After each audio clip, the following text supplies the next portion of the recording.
Hi, I'm Bob from Hauptwerk Hardware, and in this video we're going to take a look at a complete electrical rebuild of an Eminent DCS300 UK organ.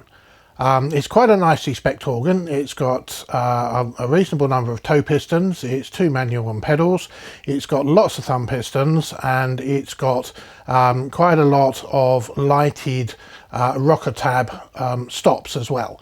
So what we're going to be doing with this, as I say, is a complete electrical rebuild, which means that we're going to take it apart and then we're going to remove all of the old existing electronics, because that's kind of at end of life and this thing is no longer doing what it's supposed to do. And we're going to replace all of the old internal electronics with the new Hauptwerk Hardware System One. And that will generate all of the MIDI, which we can then use to work with any virtual organ software that we want.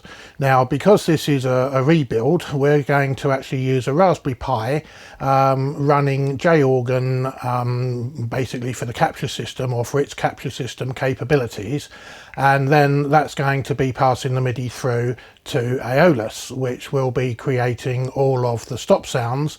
And by doing this we can match all of the stop sounds, or the original stop sounds of this organ, which is what the customer wants.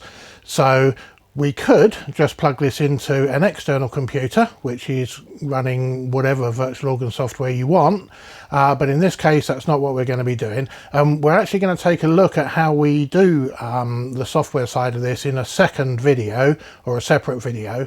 Obviously by necessity this video is going to be quite long, because there's quite a lot to do in rebuilding the organ electrically. But once we've done that, as I say, I'll do a second video, and that will look at how we use the Raspberry Pi with Aeolus software and get it all working so that we can recreate the exact sounds that the organ had when it was new.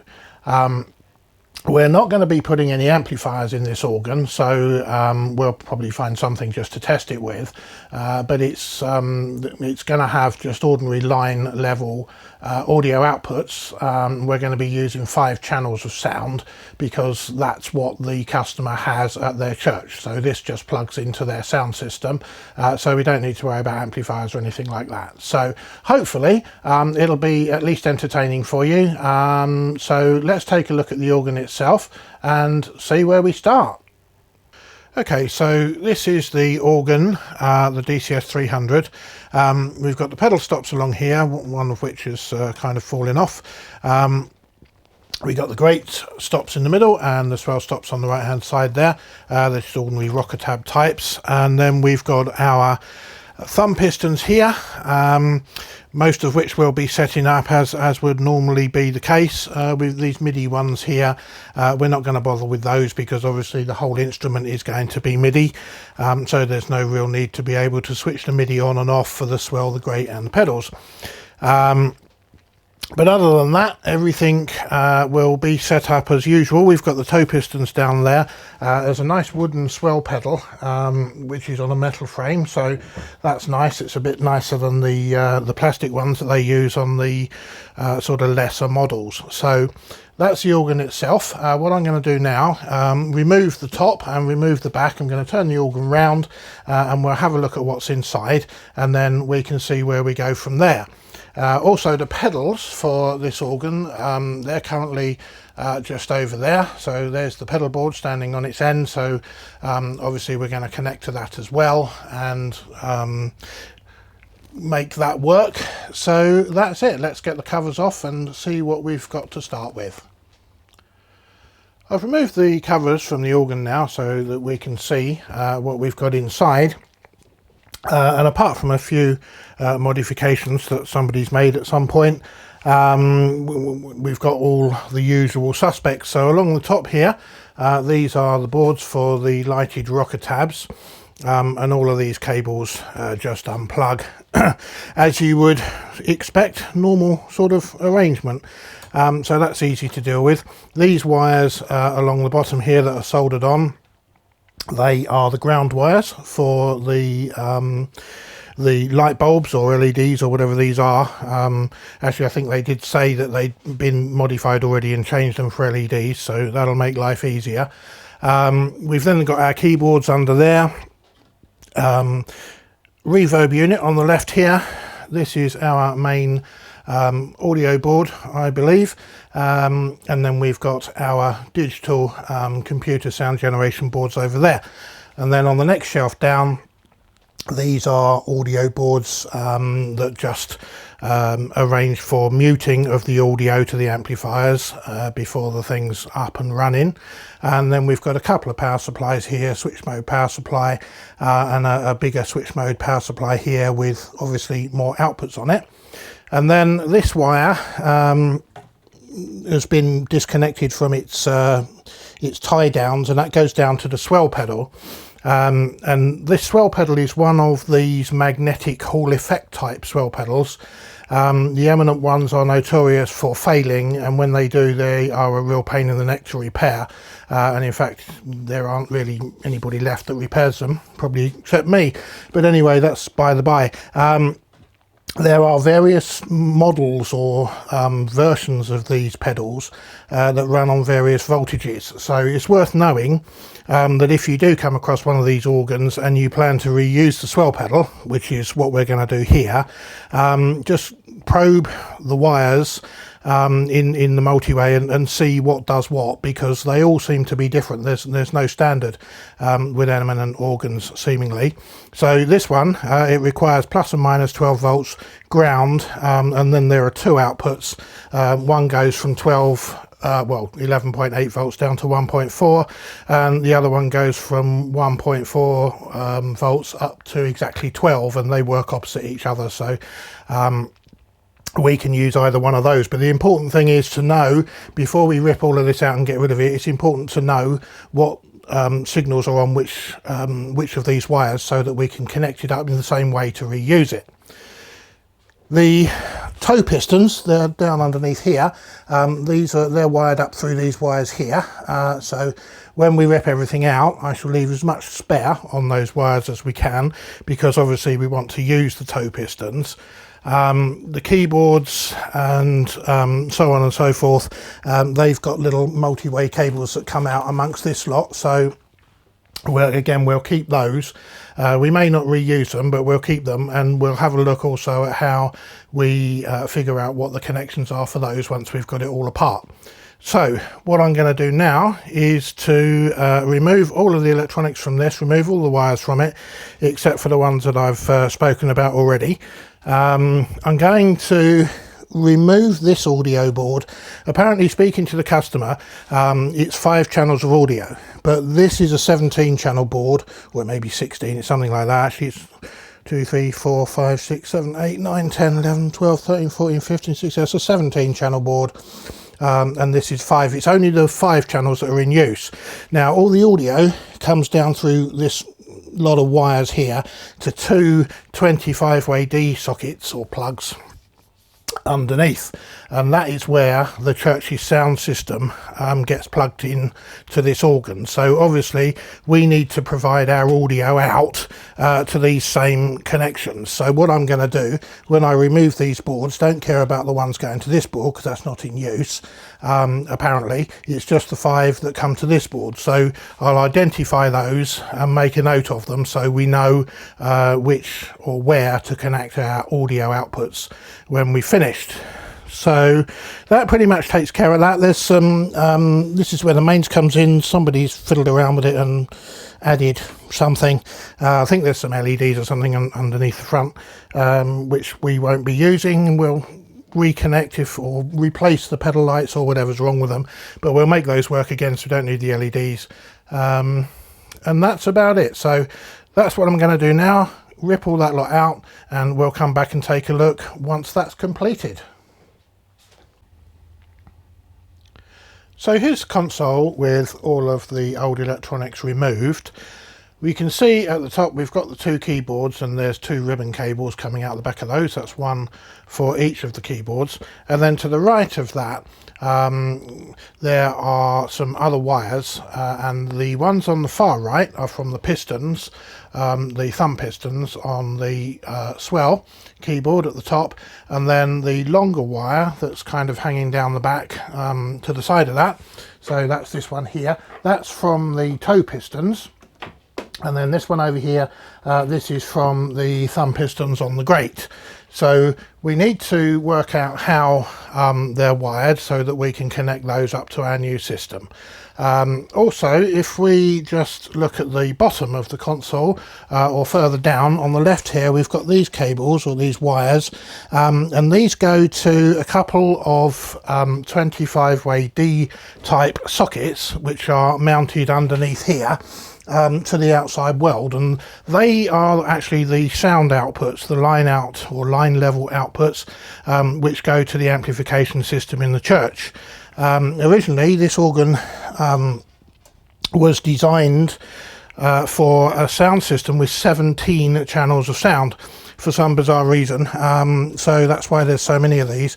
The current setup in the church is for 5 channels of sound, so that's what we're going to be connecting. And I worked out when I took it apart that these cables here, which I've tied in a knot and put a little cable tie around, are the actual ones we'll be using. So there are 5 connections there with a ground, and there's also a plus 12 volt connection, which is used to switch on the amplifiers remotely.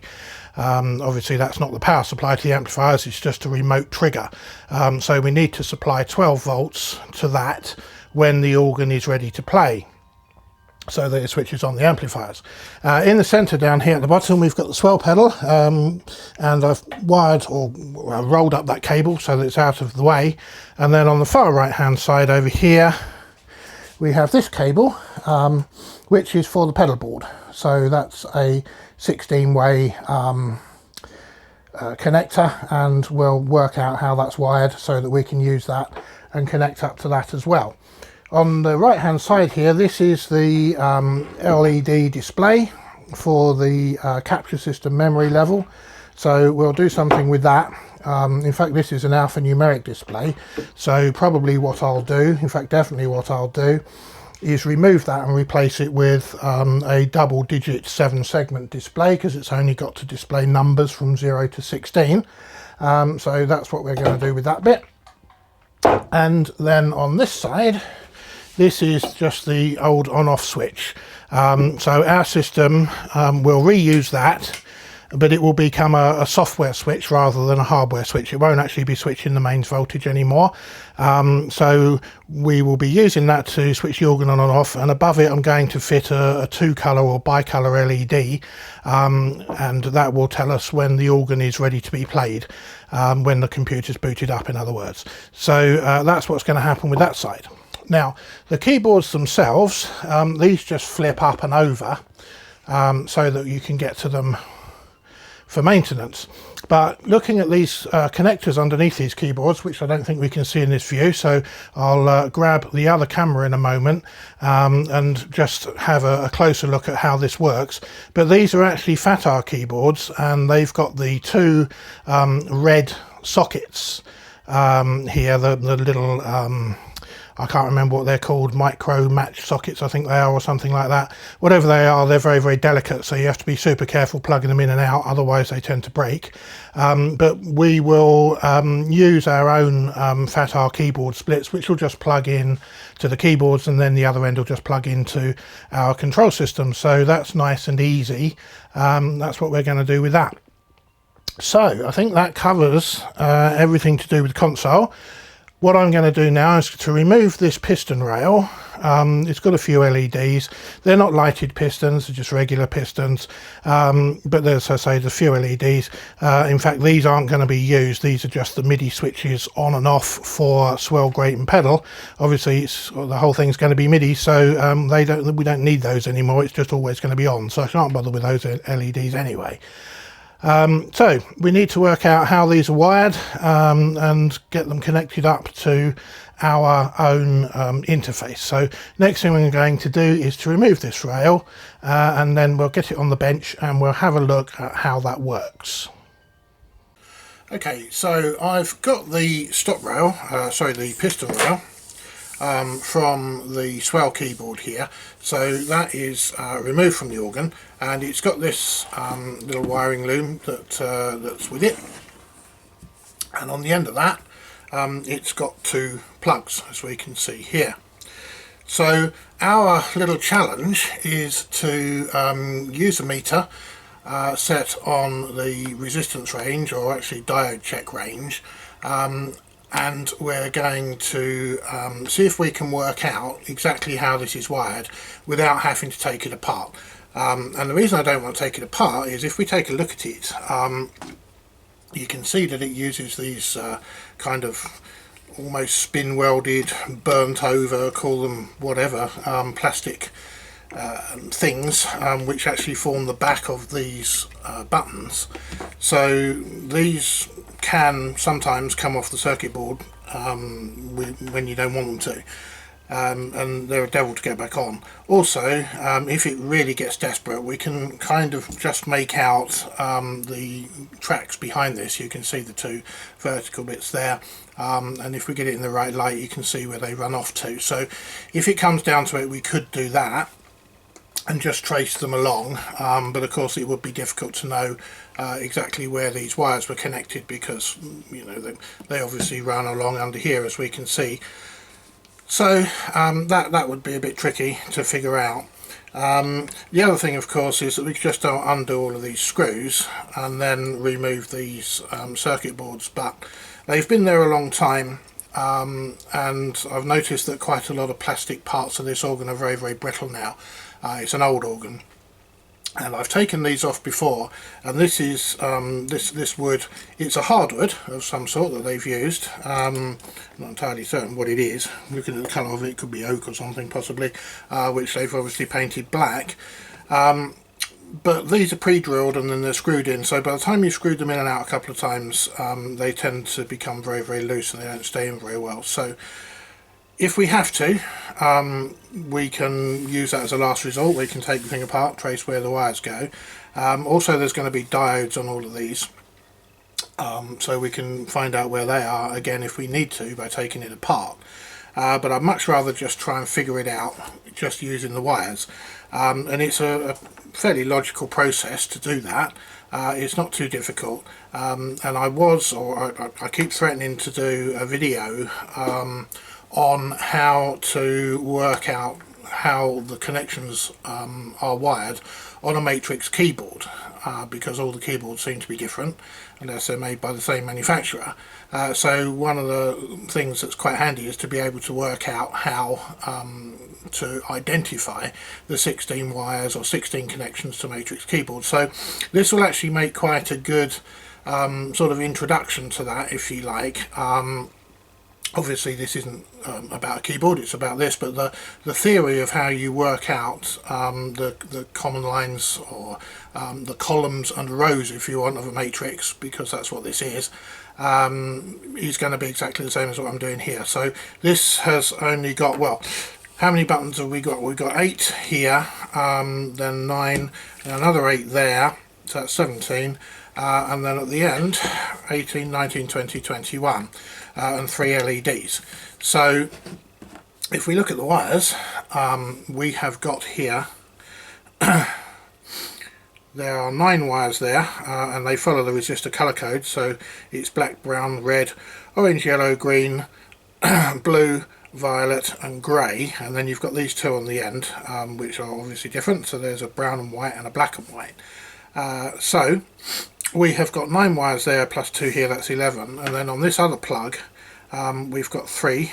We've got a yellow, a green and a blue, and then 2 more wires here, so there's a blue and white and a black and white. So very obviously there aren't enough wires to have 1 per key, so it must be in a matrix in order for this to work.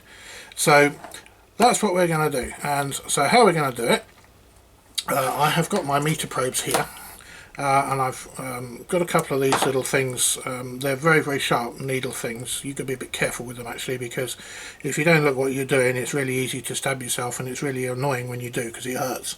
Anyway, you can get these from Amazon in little kits. Come in a box of all different colours, you know, the normal things you'd expect really, and they're not expensive, so that's handy to have if your wires are terminated in these plugs. Now, I'm not actually going to use these plugs anyway. I'm going to cut these wires off and I'm going to solder them to our matrix interface board, but it's a lot easier if I can just pop that in there like that, because that's gone all the way in and that's going to make a good connection, and then I can do the same with the other one like that, and then that leaves both my hands free to go around pressing buttons and see what happens, rather than if I'd have just cut these plugs off and used normal probes trying to hold the wire against the probe, or using crocodile clips, which mean I'd have to strip the end of each wire, and then sometimes they touch each other and the whole thing just becomes more difficult really. So it's worth investing in these little needle things, but as I say, just be careful and don't leave them lying around, because if somebody can hurt themselves, you can bet your life they'll manage to do it somehow. So looking at how this is going to work then, we've got, as I say, these 8 wires, well 9 wires really if you count the black one as 0, in the resistor colour code. So there's hopefully a good chance that these follow the numbers on these pistons. That's what I'm hoping for, and hopefully these 2 sort of odd coloured ones at the end are going to be the columns, because if we've got 2 sets of 8 to begin with, that would work, and then possibly, I don't know, maybe there's a 3rd column here giving us another 8 for like the coupler, the advance, and then these 3 ones at the end, and then we've got our 3 LEDs. Don't know how they're connected yet, but we will find out. So let's stop talking about it and start doing it. So let's assume then that these 2, as we said, are probably commons or columns. So if we put our, which way around should we do it? Let's put our black lead into the end one, and let's put our red lead into the first one of the colours. So the red lead is connected to 0, which is the black wire of the numbered wires, and the black lead is connected to the brown and white. And so the meter, as we can see, is not reading anything, but if we now go along and get these all in view, if we go along and press a button one at a time, hopefully at some point we will see a reading on the meter. And if we don't, then we need to try something else. Okay, so that's those, and then that one, those 3. Okay, so that has yielded absolutely nothing. So it could be that my assumptions are completely wrong, and that's not the way this is wired at all, but let's stay with it and hope for the best. Let's move it along from the black one to the brown one. We'll just do the same exercise again. So we press number 1, 2, 3, 4, 5, 6, 7, 8. Swell to pedal, 1, okay, swell to pedal, that's giving us a reading. Okay, so it reads 675, which is the forward biased reading you'd expect from a diode. So what we can say for certain is, if I get my little pad in here, so the swell to pedal, we know that our red wire is on that brown, and then that's the swell to pedal switch. The other side of this, or it might be this side, don't know yet, either way there's a diode there, and that comes to the white and black. So it's going to be the case that either the white and black is a column or common, and the brown is a note number or a row number, if we're looking in that way. So what I would hope is, if we leave our black wire connected to this white and black, and we try some of these other colours here, then I'm hoping that that's going to be we're going to find they're connected to some of these other buttons. So let's give that a try. Move that out of the way for the moment. So we'll move this one along now to the red, and then we'll go along them again. Now let's get this back in shot so that we can see. the other sort of logical deduction I would have thought is that the one we've just found is the swivel to pedal, and since we've got 8 buttons here and we've got 8 buttons here, I would expect there to be one column for those 8 and one column for those 8. So there's a very good chance that the column that we're connected to, that's connected to the swivel to pedal one, is probably going to be connected to that advance and these 3 MIDI ones. It's probably not going to be part of either of those two. But we'll check them nevertheless, just to make certain, because it's easy to make assumptions and then get confused when it doesn't work at the end. So let's just run through. So I'll press these like we did before. So nothing on those. We've done the swivel to pedal, so we know that's not going to work. We'll go through these. Okay, nothing there. The advance, nothing. Okay, so nothing on any of those. Now, we don't need to worry too much about that. It doesn't mean that we've gone off the rails, because if you think about it, there are only 1, 2, 3, 4, 5 buttons that we expect to be connected to this common line or column line. So the fact that we're on a, we've got 8 to choose from, the fact that the second one has yielded nothing and neither of the first doesn't really matter. So let's just move along to the next one and we'll do it again. And just for we'll just do these first, and then if we don't get anything, we'll whiz through those. So we know it's not that one because we know which one that is. Okay, so it's not the advance, it's not that one, it's not that one, it's not that one. So we'll move on to the next one. No, no, no, no. Next one. Yes. Okay, so that one is the advance. So that is the green, I think. Hang on, 1, 2, 3, 4, 5, 6. Yep, that's the green wire. So come back to our little pad.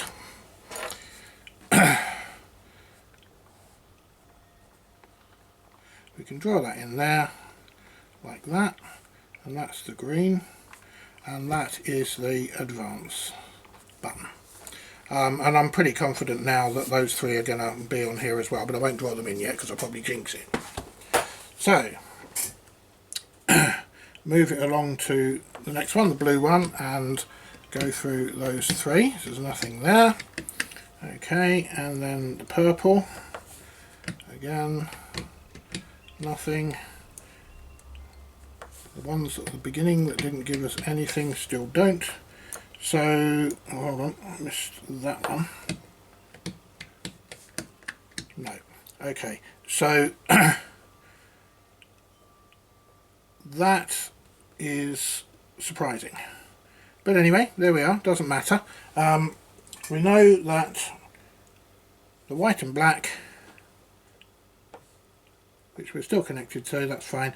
We know that the white and black is our column line for these 2, and we'll figure out what goes on with these later.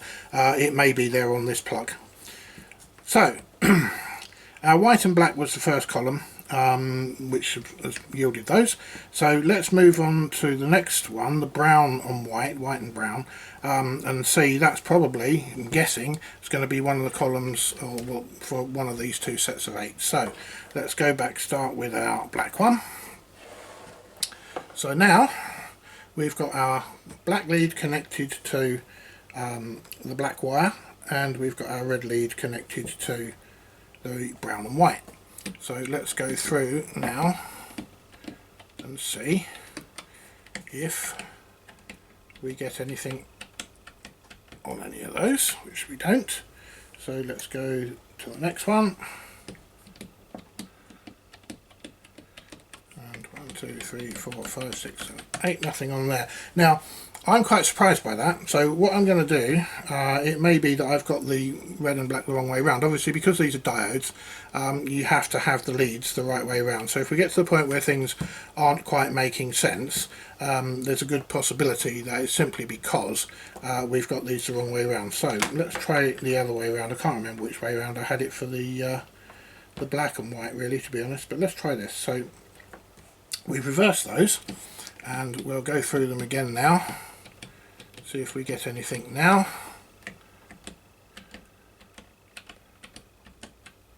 which we don't. Move up to the next one.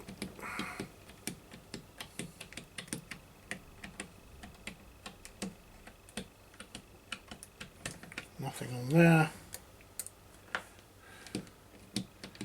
Now I would have expected by now to have got something. So it's possible that the brown and white is not a column line. Let's try working our way inwards. So the first one was the white and black. Come back the other way, we've got grey. Now ordinarily you would expect grey, because it's number 8 in the resistor colour code, and that's what these wires seem to follow. You would expect that number 8 would be for button number 8. However, there's a black wire, so it starts at 0. So if that's 0, 1, 2, 3, 4, 5, 6, 7, it's possible that the grey wire could be a column wire. So let's try that. Let's go back to the black at this end. Yeah, okay, and there we are. So straight away, number 1. So black is connected to switch number 1, and the common line is the grey wire. So to prove that, let's move along to number 2. And yes, that's number 2, and number 3, yes, number 4, yes, number 5, yes, number 6, yes, number 7, yes, and number 8. Okay, so number 8 is in fact the violet wire, which is resistor colour code number 7, but we're starting from 0. So we know now then that this set of 8 buttons, the common line for those is our grey wire. So we can bring our notepad back in, and we can put in our 7 or 8, sorry, 4, 5, 6, 7, oops, 8, and then we've got our diodes, 1, 2, 3, 4, 5, 6, 7, 8, 1, 2, 3, 4, 5, 8. Okay, so this is our, let's call it our left hand, so LH pistons, and then that's 1, 2, 3, 4, 5, 6, 7 and 8. And then we know that these are all connected to our column. Not a brilliant diagram, but there we are. So that column is grey. Okay, and we know that the diodes are this way round because we've got our red lead that we've been connecting to here, so obviously the current flows that way. So the colours are, so one is black, then brown, red, orange, yellow, green, blue and violet. Okay, so that's our left hand pistons taken care of, and our right hand pistons are going to be exactly the same, but obviously not to the grey, they'll be to something else. So I'll just draw these in quickly whilst we're here. So same thing, 1, 2, 3, 4, 5, 6, 7, 8, 1, 2,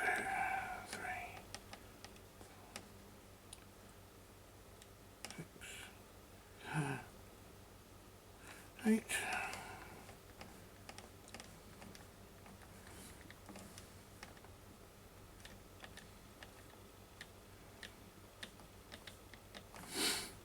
So we don't know what colour that's going to be yet, but I'm pretty certain 2, 3, 4, 5, 6, 7 and 8 that these colours are going to be the same on these pistons. So let's see if we can find which colour this common line is. So that was number 8, was our violet one on this lot. So if we leave the violet one connected to the positive and we just move the negative because we're trying to find the common, move it up to that one and try number 8, and actually there we are. So it looks like the white and black wire, which is interesting because we'd already identified that as the wire for the coupler and the advance. So let's go back and check that. Perhaps I got that wrong. So we'll leave that white and black as our common line, and the note that we made at the time, we said brown was our swell to pedal. So if I connect this back to the brown like that, and I press the swell to pedal, we should get a reading, and we don't. So obviously I got that wrong. I wonder if I had that plugged into there. Yes, I did. So there we are. That is not the white and black. Sorry, get this back in here. So white and black there is incorrect. It's actually the white and brown. So I shall change that to white and brown. So that's back on track there. And this is going to be white and black. So put the negative lead back into the white and black, and our black lead now hopefully is piston number 1. It is not. Piston number 2, no. 3, no. 4, no. 5, no. 6, no. 7, no. And 8, no. Try into the brown one now. Number 1, no. 2, 3, 4, 5, 6, 7 and 8. No. What's going on? What have I done? Oh, right, okay. It's easy to get these into the wrong holes, and the mistake I've made now is that this is actually in the 1, 2, 3, 4, 5, 6th hole down, which is the grey. So it should be in the 5th hole down. So we've got 1, 2, 3, 4, 5, which is our white and black, and 1, 2, 3, 4 and 5, which is where our negative lead is. So third time lucky, go back to the black, press number 1, no. Press number 2, yes. Now that's interesting, because number 2 piston is on the black, and on the left hand pistons number 2 piston was on the brown. So maybe they've wired this differently. So number 2 is black. We'll write that in. Yeah, so the brown one is number 1. Okay, so they're reversed for some reason. So that is brown. It's number 1. Okay, red, number 3 hopefully. Yes it is. Orange 4, yes. Yellow 5, yes. Green 6, yes. Blue 7, yes. And violet 8. So that's all the same as the left hand pistons, except for some reason 1 and 2 are reversed. So black, brown, so that's red, orange, yellow, green, blue and violet. So that's a good deal of it taken care of. We got our left hand pistons, we've got our right hand pistons, we've got our swell to pedal coupler, and we've got our advance button. Now all we've got to do is figure out what's going on with these 3 switches over here. As I said earlier on, we're not actually going to use these, or if we are, I don't know, they're just kind of spare buttons, but we may as well connect them up if we can, because it just gives us a bit more versatility if we want to add any functionality to the organ. I don't think I'm going to bother with the LEDs, to be honest. I can't see any value in having those there. These caps would need to be re-engraved with whatever their new function is going to be. But anyway, for the sake of completeness, let's find out how they work. So I think that they're all going to be part of this plug here. So let's get rid of that one, and we'll just try the same sort of thing again. So this is it's got 3 wires here. There's yellow, green and blue, and then there's these 2 blue and white and black and white wires. So let's assume, as before, that they are common wires or column wires. So we'll just pick one. We'll go for the blue and white, and we'll pop our negative lead in there, and then we will see what we can get. Let's put that over there just in case. Right, the reason I just stood that up, and this is probably going to be really hard to see, but if I turn off one of the lights you might see it, if I can see to do that. Where are we? Right, if you look at this LED here, I shall put the pen pointing to it. When I pop this positive lead in, you can just see that LED lights up. Okay, hopefully that's visible. And you can see on the meter as well that we're getting a reading. So it would seem, do we get the same from any of the others? Yes, we do. So that was the yellow wire that lights up this LED, and then the next LED along, if we move that along by one, this is now the green wire. That LED lights up and we get a meter reading, and if we go to the next one, then that's that LED. So we now know, let's put the light back on again, we now know what's going on here. So these three wires, the yellow, the green and the blue, are supplies to the LED, and the blue and white is the common wire for the LEDs. So that just leaves us a black and white wire. What's that one doing? My guess is this is the common wire, and the actual coloured wires, if you like, from this plug are going to be carried across to these three. So let's see if we're right, and hopefully that makes sense, because thinking about what I just said, it doesn't sound that encouraging, but anyway. So second one in is our black and white wire, so we've got our negative lead connected to that, and then we'll go through the same exercise as we did with these row wires before. So positive into the black lead, and we'll press those, nothing happens. So next one along into the brown, and yes, there we are. So that button there is connected to the brown lead, so let's make a note of that. So we got three of these. I might as well draw them all in whilst I'm doing it. So those, I reckon, are going to be connected to the black and white, which we've already got. So to identify or differentiate it from that one, this is the black and white on the small plug. Okay, and we have got MIDI, swell, grate and pedal, and the one we've just discovered, that's the MIDI swell, and that is to the second one in, so that is the brown. Okay, so that's that one. Let's try the next one, the red. Yeah, so that's the next one. MIDI grate is red, and with any luck the orange will be the MIDI pedal, and it is. So there we are.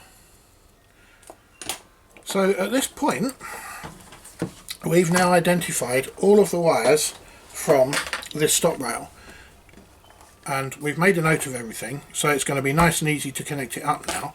So basically what we will do is that all of these coloured wires, if you want, so the brown, the black, the brown, orange, red and orange and so on, we'll call those our coloured wires. All of the blacks will connect together, so that black wire will connect to this black wire, and that will go to our row number one. So let me just grab an interface board to make this a bit clearer. Okay, so this is a matrix keyboard interface, and we can see that you've got the rows along the top and the columns along the bottom. So let me zoom in a little bit on this, because it makes it easier to see. It does if I can reach the control. Right, there we are. Okay, so we've got our columns along the bottom, and we've got our rows along the top. So our rows are our coloured wires. So the black wires, of which we have two, will both connect to row one, and then the brown wires will connect to row 2, the red wires to row 3, and so on, and with the violet wires going to row 8. And this over here, we've got a brown and a green. They will connect the same way, so the brown will go to number 2 and the green will go to number 6. And then those three along the bottom from our MIDI buttons, if you like, we've got our brown, our red and our orange. That's going to be the same, so brown will be to 2, red will be to 3 and orange will be to 4. So that's how all this lot will connect up. And then we've got these column wires here, so we've got our white and brown. So white and brown, it doesn't really matter which columns we choose to connect them to. It just means that they'll generate different note numbers, and that doesn't really matter which note number is generated by which piston. They don't have to follow that piston 1 generates note 1 or anything like that. It really doesn't matter, because our organ software will just learn what they are, and it won't be a problem. So for argument's sake, let's say that our left hand piston, so the grey wire, from our left hand pistons, move that down into shot a bit better, we'll connect that to column number 1, and then our white and black wire from the right hand pistons will connect to column number 2, and then moving over to this side, our black and white wire from the small plug will connect to number 3, column number 3, and our white and brown wire will connect to column number 4, and that is how that's going to work. So I hope that's been helpful in terms of how we identify the matrix wires. As you saw from the video, I made a few mistakes as we went along, and it's easy to get misled and think you're doing one thing when you're not. So that's why I keep the notepad, write it all down, but it is a logical kind of process, and it's not that difficult to do. So we've actually ended up with 4 different columns here. If this was a keyboard, obviously there'd be 8 columns, because there's 8 rows times 8 columns.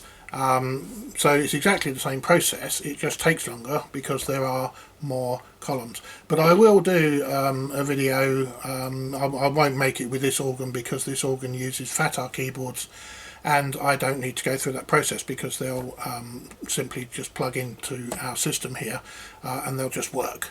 But the next one we get where I do need to identify the keyboard connections, I'll make a video of that so that you can see how we do it on a keyboard. So that's what we're going to do next anyway for this organ. So we're going to take these wires, we're going to connect them to this board, and then we'll make sure that everything works. Okay, so I've wired this up now and connected this board as we said. So we've got our coloured wires along the top here for our rows, and we've got these 4 column wires coming in the bottom, and on the computer I've got that set up with MIDI aux so that we can monitor the MIDI that's generated by this. The keyboard interface is plugged into the main System One control board here, and that is plugged into the computer. So if I press now button number 1 and we look at the computer, you can see that's generated a note on and then a note off when I released it, and it's the same for notes 2 and 3, 4, 5, 6, 7 and 8. So we can see that they all work, and they're actually in note order anyway. That's good. So we've got C, C sharp, D, E flat, E, F, F sharp and G. So that's good. So then we move on to swell to pedal, and that gives us an F in octave 3. So this was all in octave 2 for these 1 through 8 here, and this is an F in octave 3. So then when we move on to the second set of pistons here, this is going to be in a different octave. So if we press that one, that's in octave 2, and that's A, and then G sharp, B flat, B, C, C sharp, D and E flat. And we remember that 1 and 2 on here were actually switched around for some strange reason. But anyway, the important thing is that we get a unique note on off event for each piston. So then if we press our advance, that gives us a an A note on off event in octave 3. And then finally our 3 MIDI buttons gives us a C sharp, a D and an E flat in octave 4. So all of our buttons now work. This was the plug that I said I would chop off, which is chopped off. And I say obviously these wires are soldered onto here, and then we've got these left on this plug. We chopped off one of these wires because it was a common wire for our MIDI controls at the end there. But these 4 are for the LEDs, and so we know if we ever wanted to use them in order from left to right on the rail here, so 1, 2 and 3 let's call them, they're actually using wires yellow, green and blue, so that's 4, 5 and 6 in the colour code, and this blue and white wire is common wire. So I'm going to leave that plug on there and just keep that out of the way, because that might come in useful if we ever decide that we want to use these LEDs for something. So that's it really. That's how we find out what the wires are to the matrix, and that's got our first piston rail all connected up now for the organ. The second piston rail for the great keyboard is going to be exactly the same as this in terms of the logical sequence. Probably the colours and things won't be the same, but I'm not going to bother making or doing that on video because the process is identical to this. So I shall get on and do that now, and then we'll come back to the organ when these are finished and reinstalled in the organ. The next thing we need to do with this organ is take a look at the lighted rocker tabs. So I've taken the rocker tabs board, or stops board, lighted stops I like to call them, out of the organ. Just got it laying on the back here so you can see that we have all of these different rockers. And obviously if you press the bottom when the organ's working, then this will light up, and if you press the top it will go out.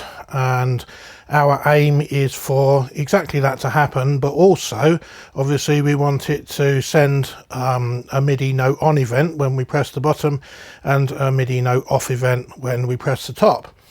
But also we need it to be able to be controlled from the organ itself, so from the MIDI coming from the computer, if you like.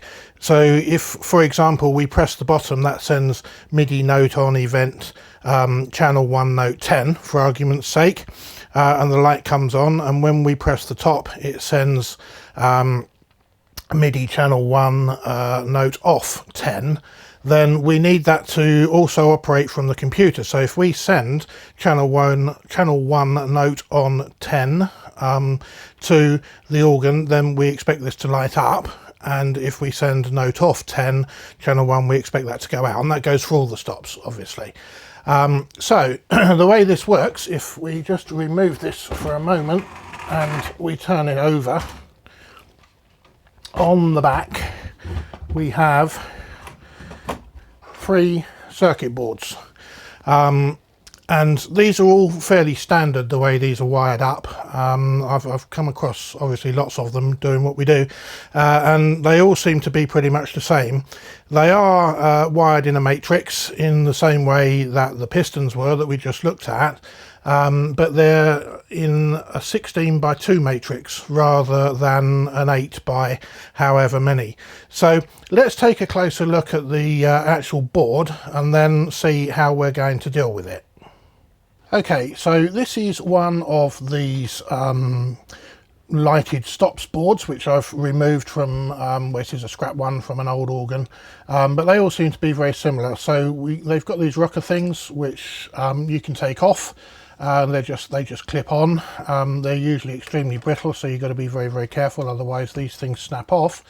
And once they have, obviously they won't stay on, so they're not really much use after that. We've tried gluing them back on, and sometimes it works, sometimes it doesn't, but the best way of doing this is just be super careful. And why would you want to take them off? Well, underneath obviously they light up, so there's just, I don't know if you can see it in there, there's a tiny little light bulb just in the middle there, and whilst those are okay and were okay back in the day when these things were made, it's much nicer nowadays if we can have LEDs rather than light bulbs, if only just for the reason that light bulbs don't last forever, and you end up with certain stops that don't light up simply because the light bulb's gone, and then you've got to take the thing apart and replace the light bulb. Also, obviously light bulbs take much more current than an LED, certainly much more current than a modern LED. So to drive these things, we would require a special driver board to go between our LED outputs on our own interfaces and these bulbs, which isn't a problem. We make those boards, and I use one in one of the other organs that I did, and I think there's a video about that somewhere, which you'll be able to find and see how that works. But if you can change them for LEDs, then why not do so? And whilst the thing's in bits like this, it's pretty easy to do. So as I said, you press this thing one way or the other, and it's got a bit that sticks out of the top and a bit that sticks out of the bottom, which operates this little tactile rubber bubble switch thing for the top and that for the bottom. So if we turn the board over, they all seem to have the same connection arrangements here.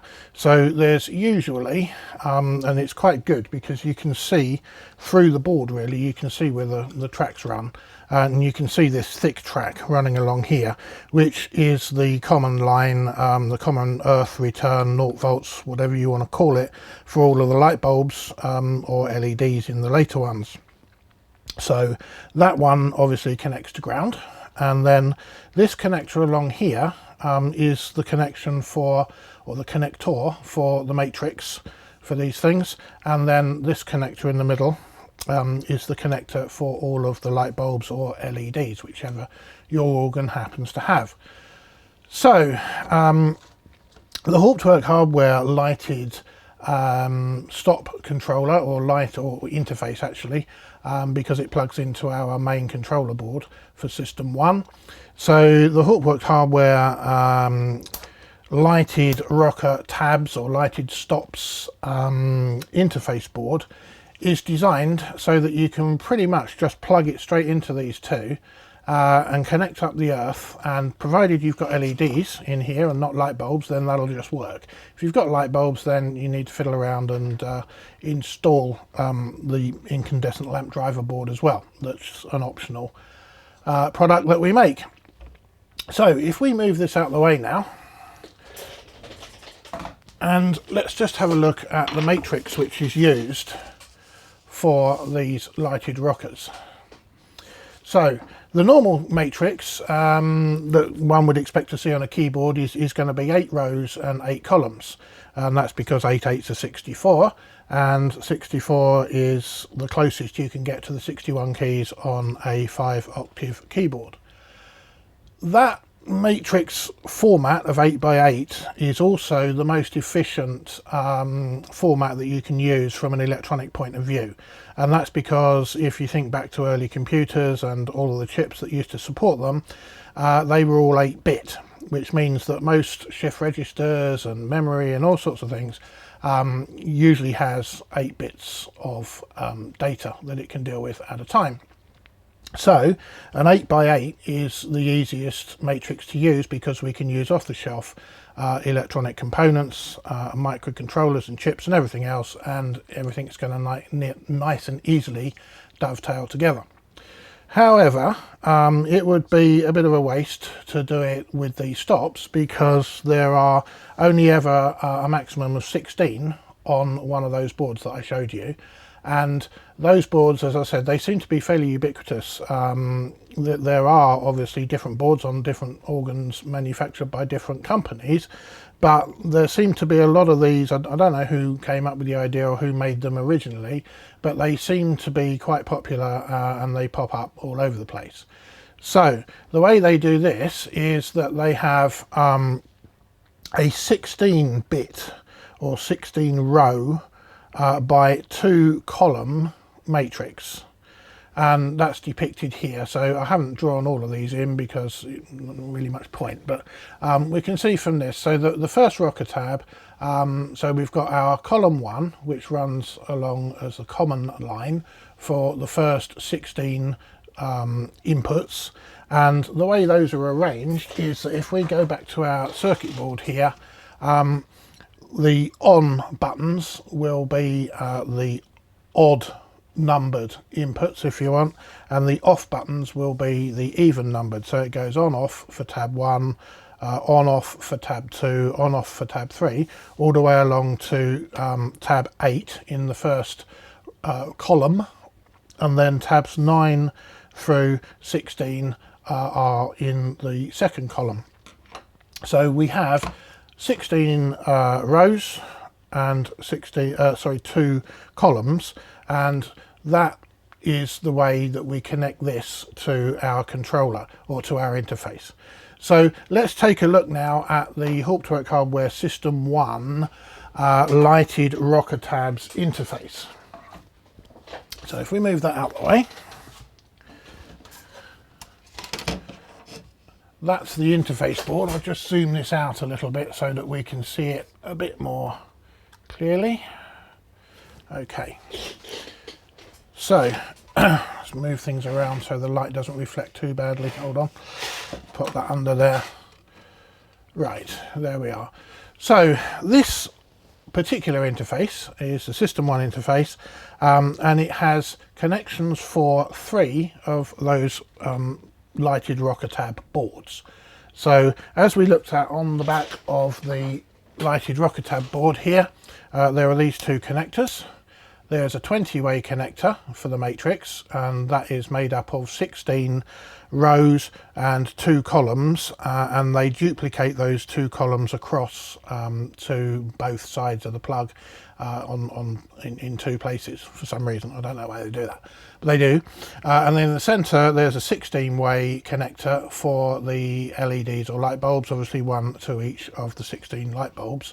And what happens with these boards is they're made as 16, but if the manufacturer doesn't need that many, they just chop it off at the appropriate point, and then you just get sort of 1 through however many stops you've got on there. But the important bit is you've got a 20-way and a 16-way socket there, and on our interface we've got a 20-way and a 16-way socket there, and we've got that 3 times. So if you've got 3 of these on an organ, then you can simply just plug them into the 48. If you've got a smaller organ and it's only got 1 of these boards with say 16 rockers on it, then we do a smaller board that just deals with 16 lighted rockers, and obviously that's smaller, easier and cheaper. There's no point in getting a great big one for 48 if you've only got 16 on your organ. So the way this works is that we simply plug it into the controller using an Ethernet cable, straight through Ethernet cable, which goes into there. If you've got more than 48 rocker tabs on your organ, you can daisy chain these boards. So if you had 96 for argument's sake, which would be extremely unusual, but you can then plug from the second socket into the first socket of another one of these boards, or you could plug in a 16-way board. So if you had 4 sets of stops or stop boards, if you like, on your organ, then you can just do it that way. But anyway, for this organ there are 3. There are usually 3. So that's why we'll look at this, and it's kind of, I've tried to make it as universal as possible. So it's got these sockets here which you can use obviously to plug into the boards that we've just spoken about, but it's also got solder pads along here as well for the connections to each matrix. So it's basically 3 separate matrices with 3 separate outputs from a hardware perspective, but from a MIDI perspective, it just gives you note on-offs through from note 0 through to, well, you can go right up to 127 if you've got enough boards and enough rocker tabs. So that's the idea of that. So that's why you've got these all of these solder connections around here. Obviously, if you're just plugging into these, then you don't need to use those. What I've done with the design of these, and I'm going to zoom in on this again so that you can see it hopefully fairly well, is that Because these sockets, obviously they just plug into the boards, as we've just mentioned, but there's no guarantee that every manufacturer will use the same layout electrically.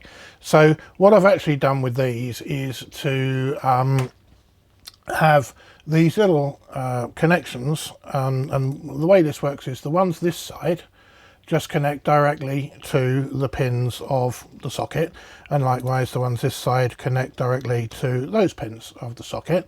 And then the ones on the outside, which are all labelled, so you've got column 1, column 2, and then 15, 15, 14 and so on, all the way around. And the reason they're in that strange order is because that seems to work. Well, it does work. That's the way those other boards are wired. So if you're just going to use one of those circuit boards that we've looked at and it's the normal type, all you need to do is what I've done here, and you just put a little link across each of those pins on the socket to connect them to the right numbers coming out of the matrix. But if for whatever reason yours is wired differently, then what you can do is that you can kind of say maybe put a a link from there to there and there to there, and think you can cross things over, move them around however you want to by putting little links on here. And the idea of that is that if we didn't have this, then you would have to cut the ribbon cable and solder all the connections onto here, because that would be the only way to access the right connections in the right order. But by doing this, it means you don't have to cut any leads. You can just put little bridges or little links in here as necessary. So that's how that works, and that's what that's for. So as you can see, I've done that on the first one. This is just a standard board on this organ. The 3 standard boards, I've only done the first one so far, but we can just plug the board into there and connect the ground for our LEDs and everything should work. So I'm going to zoom this back out again so that we can see what we're doing. Oops, a bit too far. There we are. So I have got, let's just move that out of the way for a moment. This is the System One controller, which you've seen in the previous bits of this organ, where we were doing the keyboards, not keyboards, the pistons. So this is the same board. We used keyboard interfaces for the pistons, and obviously we're going to use those again for the keyboards. So we've got our matrix keyboard interface connector over here, which is what we used before, the bus keyboard interface connector, which we're not using in this organ, and then we're now onto these. So that one's for motorized stops, which we're not using because the organ doesn't have any. Lighted stops, which is what we're about to plug it into. Lighted pistons, it doesn't have any of those, and that's for the auxiliary board, which we'll look at later on, and we're going to use that to drive the 7-segment display for our capture memory level indication.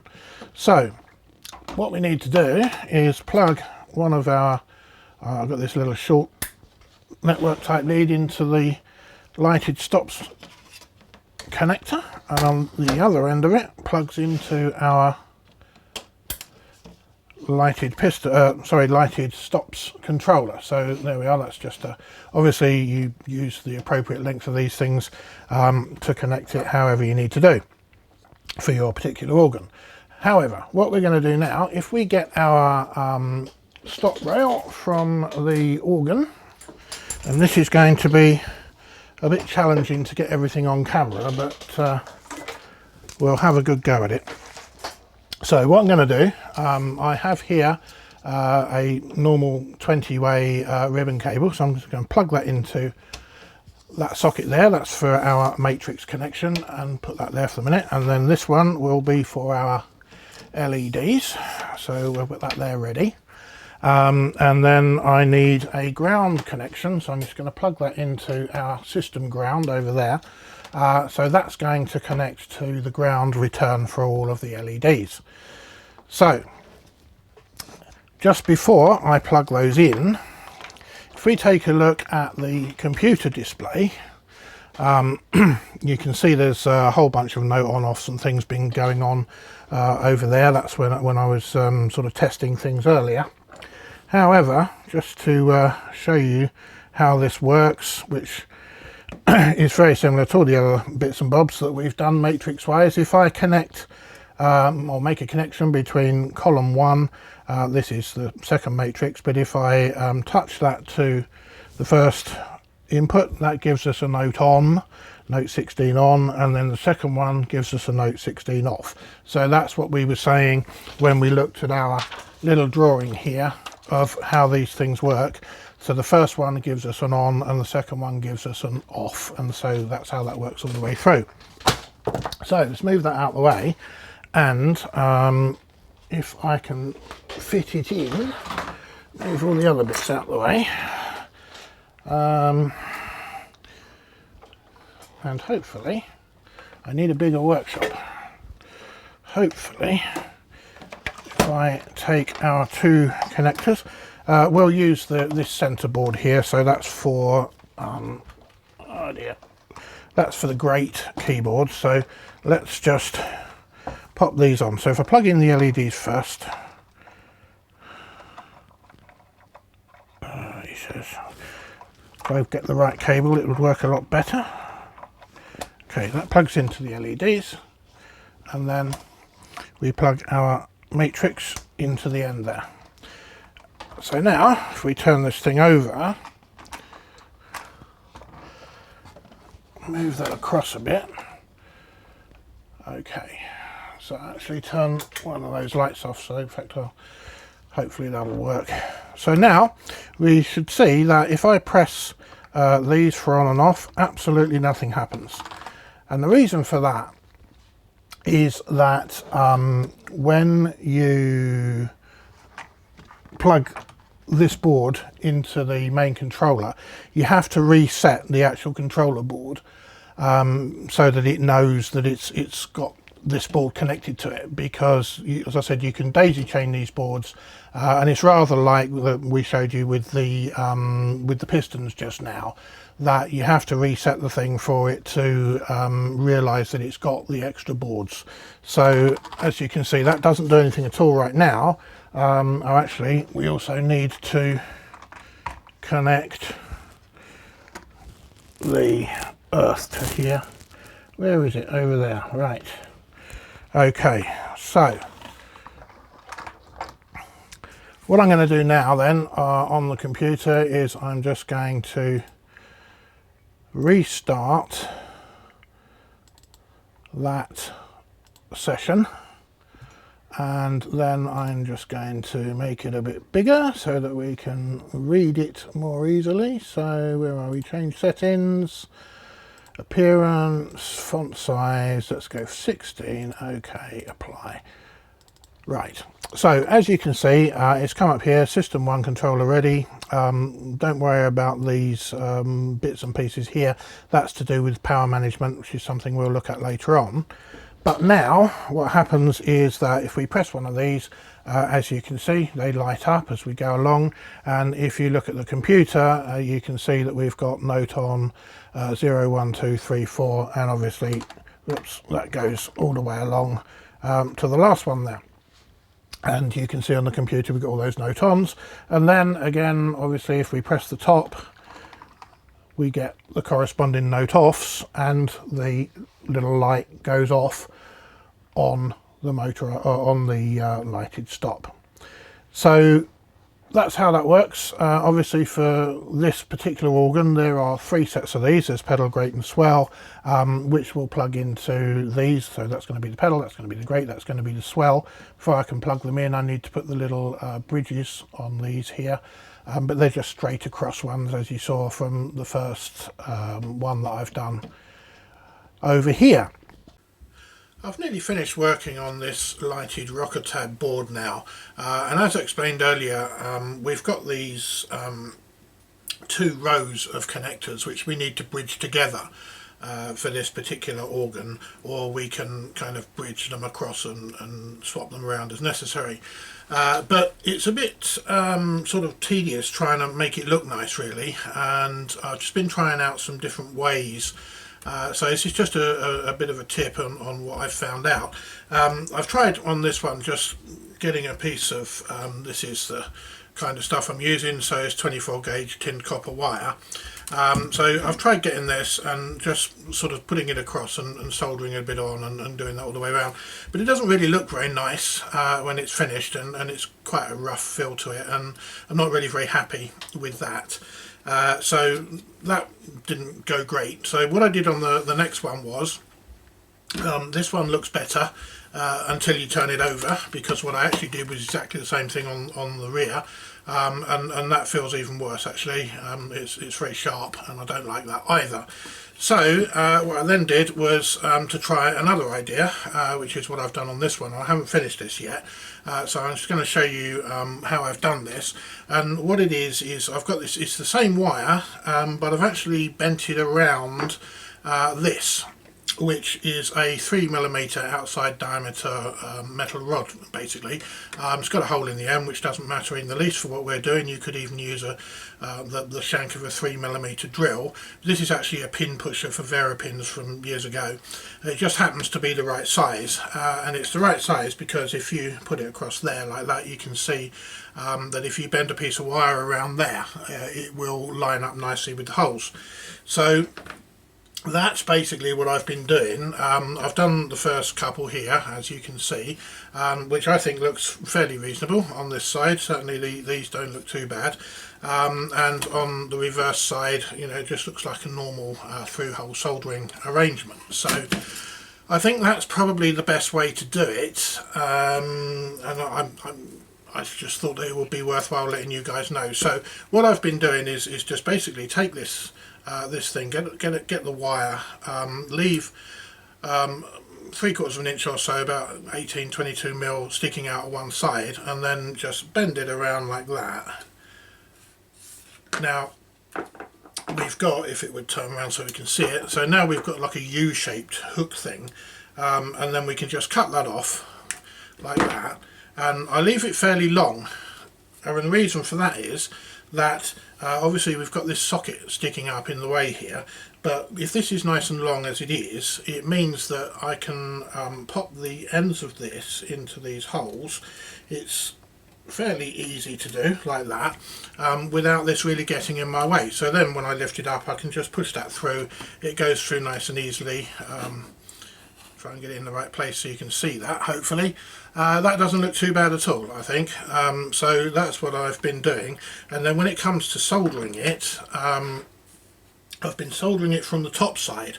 And obviously, by the way, it's sticking through the board, so I've had to put something underneath the board now just to lift it off the bench.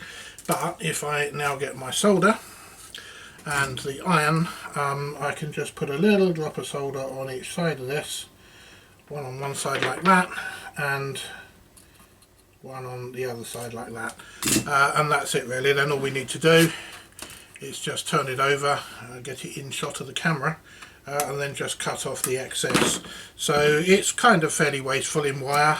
You know, you're wasting an inch of wire each time, but hey, this stuff comes in 500 gram reels and it's very cheap, so it gives us a nice finish, I think. It's fairly easy to do. It's quite frustrating on these others where I did it here. Just try and get everything back in shot. So where I did these, it's quite difficult to do actually, this, because when you put the wire on to the thing like that, it solders to the inside joint quite well, and I'm holding the outside joint, or the outside of the wire, down, you know, against the board as much as I can, but I was finding that I got quite a few failed joints along this side, and I had to go back and actually used like a craft knife blade to hold it down in the centre and then solder both sides. So by the time you've done that, it takes quite a long time to do. So and it looks horrible when you finish, so it's pretty pointless. So this is definitely, in my view, the way to do it. So I'm going to go on and finish these off now, and then it'll be ready to install in the organ. I've just laid the stop rail in place now, where it will finally be, and I've not mounted but just laid the stop interface or lighted rocker tabs interface board here. I'm not 100% certain where I'm going to put it, but it's probably going to be around this area. These leads, the 20-way and the 16-way, 20-way for the matrix, 16-way for the LEDs, I've just made these two up for testing really, and I've tested the other two sets of matrix on this board, and that all works fine. But I haven't made up the leads to connect this permanently yet, because I'm not 100% certain, as I say, where I'm going to put this. So for the sake of flexibility, I'll make those up at the end. So that's pretty much it really for the stop rail now. Everything's ready to go with that. So the next thing we're going to look at now is the pedal board.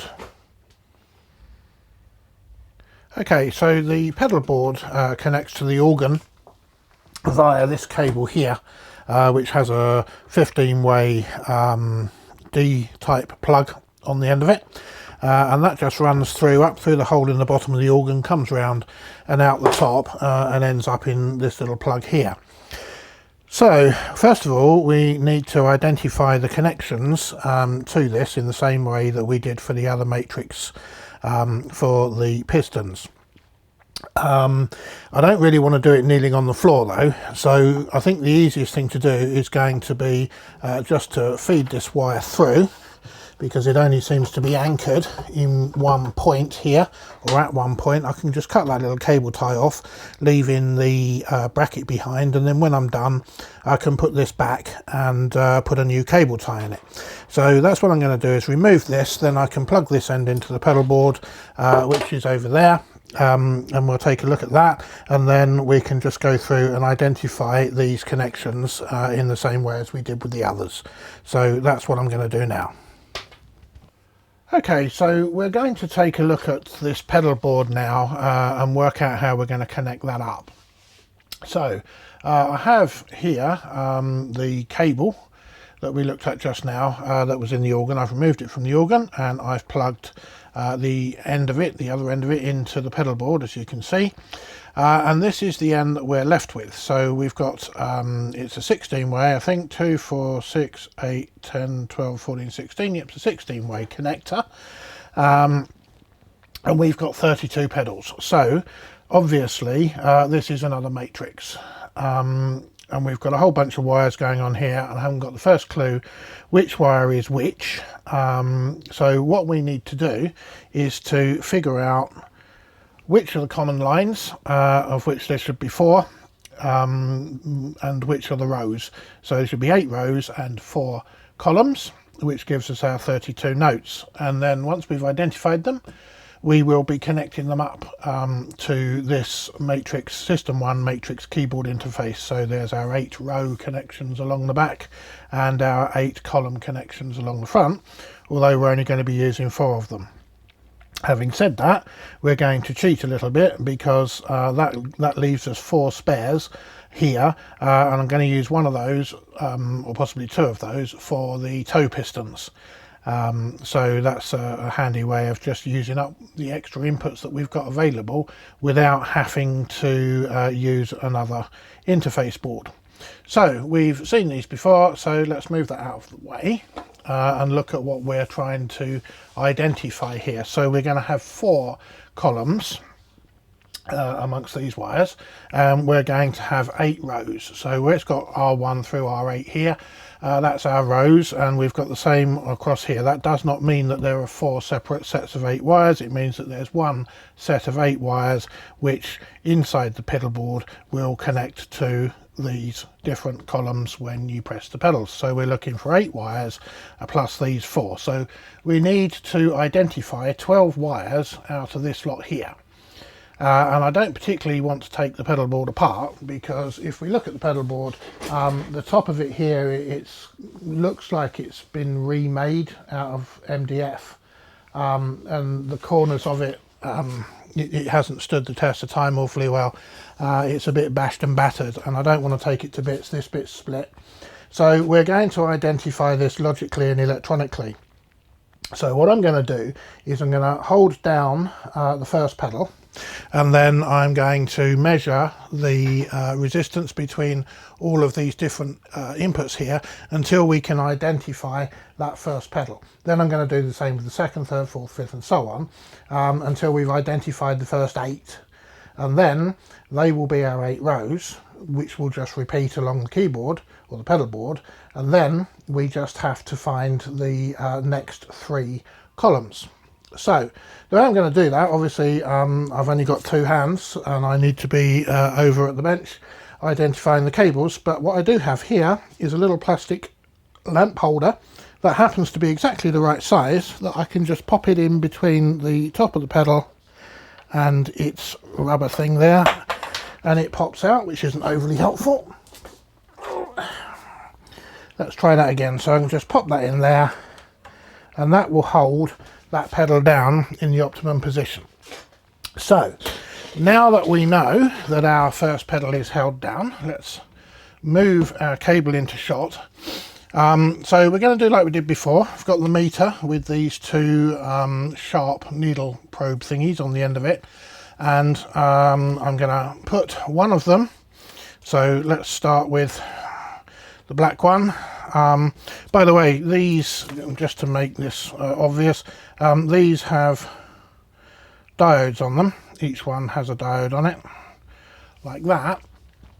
So obviously we need to measure the positive lead to this end of the diode and the negative lead to that end, otherwise it's the other way round. We're not going to measure anything. So what we'll know at the end of this is that the columns are the ones which the negative lead or the black lead is connected to, and the rows are going to be the ones that our red lead will be connected to.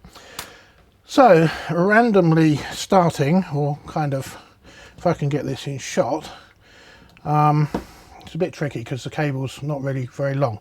Anyway, so let's just start with, I don't know what the numbers are, 1, 2, 3, 4, whatever. It doesn't really matter as long as we identify them. And up the top here, I've made like a little representation of the plug. So that's kind of that, if you like. Those are the holes I've represented up here. So if we pop the black lead into the first one, and we know the pedal's held down, the meter is on resistance, so we will just go through and check all of the other inputs or other connections here until we find one, if we do find one, that connects to this particular hole that this one's plugged into. So if we start with that, what we're looking for is something on the meter here to change. It's not going to beep, it's not going to read continuity or a continuous short or anything like that, because we've got these diodes in the way.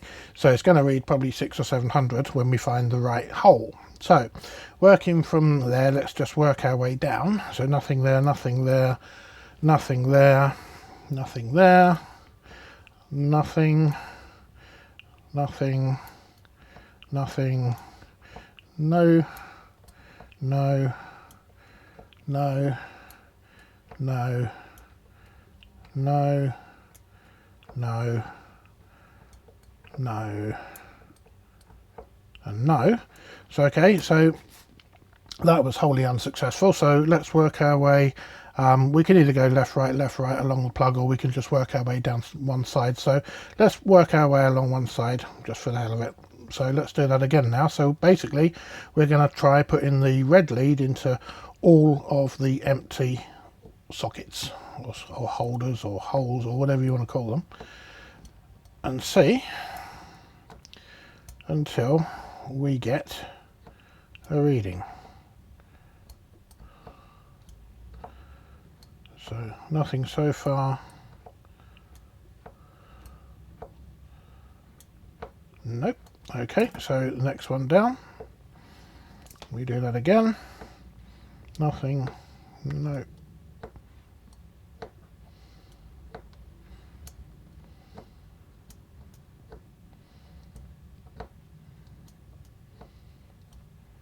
It's quite a tedious process, but not as tedious as taking all the covers off of that pedal board. And there we go. Right, so we can see we've got a reading on the meter now, 655, so we know that we are reading across a diode. So we have got the red lead in the bottom left hole and the black lead in the third one down. So what I'm going to do now is just make a note that the bottom left one here, we've got that as C1, and it's the third one down, so that's note number C1, by the way, and the third one down is our negative, which we expect to be actually the column, because if this is C1 is probably our first row through the diode and through the first column, so the one that the negative lead is on is going to be the column, so that's probably our column 1. And this C1 I've got here is, I suppose, probably more correctly should be marked as R1, but it may not be. Let's just make certain and prove that. So what I'm going to do now, if I can do this without it all sliding off the bench, is to remove that little plastic thing like so and release the pedal. So now the meter goes back to 0. So now we do the second pedal along.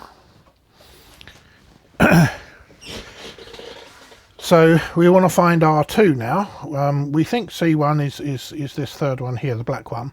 So I'm going to leave that black lead where it is, and I'm just going to move the red lead and see if we can find the second pedal. And just being fairly logical, it's likely probably to be the next one, one of these adjacent to it. So the one to the right, and yes, there we are. So the one to the right appears to be row 2. So if we move that up there, obviously now we get nothing, but if we now check the next pedal, so that's putting down that one, and that's row 3, so that's confirmed. And this is how you do it. It's pure logic. You just keep working your way along the thing until you find the connections that we're looking for. So I'm moving that to what I think is going to be R4, and move this up to the next pedal. Oops. Well, it doesn't want to stay in there, but 1, 2, 3, 4. So if I hold 4 down, you can see on the meter that we're getting a reading there. So that's fine. So we know that that is row 4. And there's a good chance that the next one's going to be row 5. So go back to the pedal board. 1, 2, 3, 4, 5.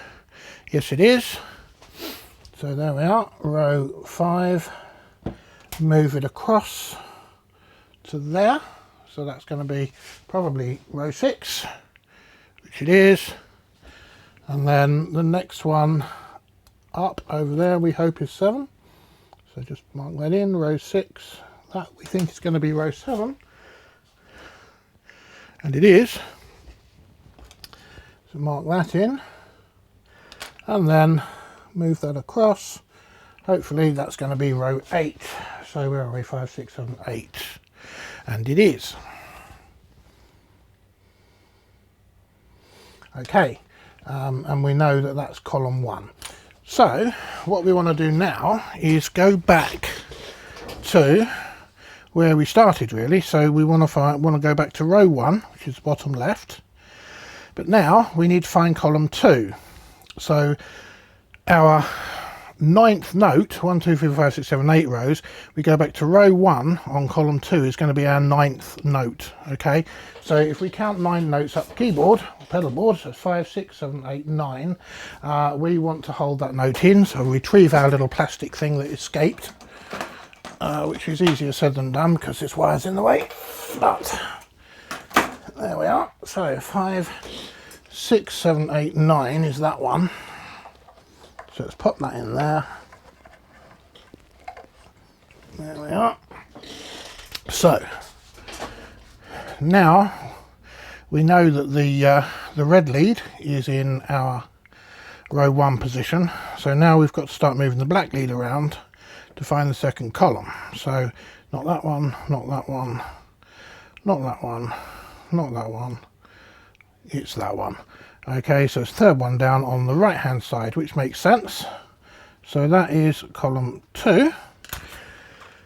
So all we need now is to find column 3 and 4. So that's going to be 8, that's going to be 16. So the 17th pedal will connect row 1 to column 3. So let's hold down our 17th pedal. So that was 9, 10, 11, 12, 13, 14, 15, 16, 17, which is slightly harder to get to because it's covered up. How did we do it? So 5, 6, 7, 8, 9, 10, 11, 12, 13, 14, 17. So it's that E. I wonder if I can do this from underneath, perhaps. It's not going to be as easy, I don't think. There we go, that worked. Okay, so what we're doing now, we're holding our 17th pedal down, so we're looking for row 1 connecting to column 3. So again, we leave our row pin in and we move this one up, and hopefully, yeah, logically, it's that one there, column 3, and so there's a very good chance that that's going to be column 4. So let's just pop that across to there and check this out with pedal 32, no it's not 32, is it? It's 24, 31, 30, 29, 28, 27, 26, 25, 24, and yes, there we are, you can see on the meter. So that is our 4th column, column 4. So that is how you find out what the wires are on a keyboard or a pedal board that you don't have a connection circuit diagram or list or anything for. It's simply a matter of just logic, really, as you saw by the way we've done this. If this was a keyboard, it would not have 4 columns, it would have 8. So all you would need to do, at this point you'd have done the majority of it, you've just got to find the last 4 columns. So you'd hold down the next key, so that's going to be number 33. If there was a 5th column, that would be 33. Hold that one down and then you'd find the 5th column. And the same for the 6th, 7th and 8th. So it's that simple, really. Lots of people have asked how you find what the connections are, and that's how you do it. So all I've got to do now is figure out which ones of these, or which wires go to which pins left and right, because obviously they all run across that. It looks like they run across both, but they don't. So I've just got to figure that one out, which I shall do by taking the plug to bits. And I won't bother doing that on camera because this is kind of unique to this particular pedal board. Anyway, once I've done that, I shall strip this wire back and I will then connect the relevant wires to the relevant connections for the 4 columns and the 8 rows, and then the pedal board will be done and working, and that's all there is to do for that. So probably not going to do that on camera, and actually I'm going to have to thread this wire kind of through the back of the organ anyway before I connect it to here, otherwise I won't be able to get it back in because the other plug on the other end is too big to go through the hole in the organ. So there we are. I'll stop this bit here, and the next bit we will look at is going to be the keyboards. In the case of this organ, they're FATAR keyboards, and we'll use our FATAR keyboard splits, which are these things. Again, we'll be using these interfaces, but they have a TUTI compatible interface socket here, so we can just use a FATAR keyboard split. These two will plug into the FATAR keyboard, and then we just use a cable between this output and the TUTI compatible interface on here, and that's all we need to do with that. So that's going to be quick and easy, but I'll show you that in very shortly. It's time to take a look at the keyboards on this organ now, and these are actually FATAR keyboards. We'll see the connections to them in a moment. So we're going to use one of these, which is the FATAR keyboard split, and we're going to use one of these, which is our System One matrix keyboard interface, the same as we've used for the pistons and so on previously. So what I'm going to do is flip this keyboard over now. It just lifts up in the normal sort of fashion. So I'm going to move that out of the way and flip this over upside down.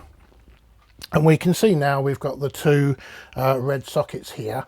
And if we look at our FATR keyboard split, that's got the two little red plugs that plug into them. So I'll just reposition the camera so that we get a better view of this, and I can show you how this goes together. Okay, so this gives us a better view of the connectors on the underside of these FATR keyboards. They have two connectors. All FATR keyboards have two of these connectors, and there's one for the upper half of the keyboard and one for the lower half of the keyboard, and they're quite delicate, they're quite small and quite fiddly. So our FATR keyboard split, the idea of this is that it basically splits, if we can get the whole thing into shot here, hold on, right, so we've got these two leads coming out of it. So there's one for the upper half of the keyboard and one for the lower half, and these are the matching red plugs, micro match plugs that connect onto the actual keyboards. Now they've got a little pin which we can just see there at one end, this little plastic pin, and that is extremely delicate. So you've got to be really careful with these things not to break them, because if you do, then you can't really mend them. The only way out of it is to get a new one. So there's a tiny little hole at the end of each circuit board where the socket is that this little pin pops into. So they're a little bit fiddly, but not too bad. So if we just plug the first one in here, you have to line them up perfectly, and then just press them gently down so that that goes in. And then we do the same with this one, like that. And then that's all there is to it, really.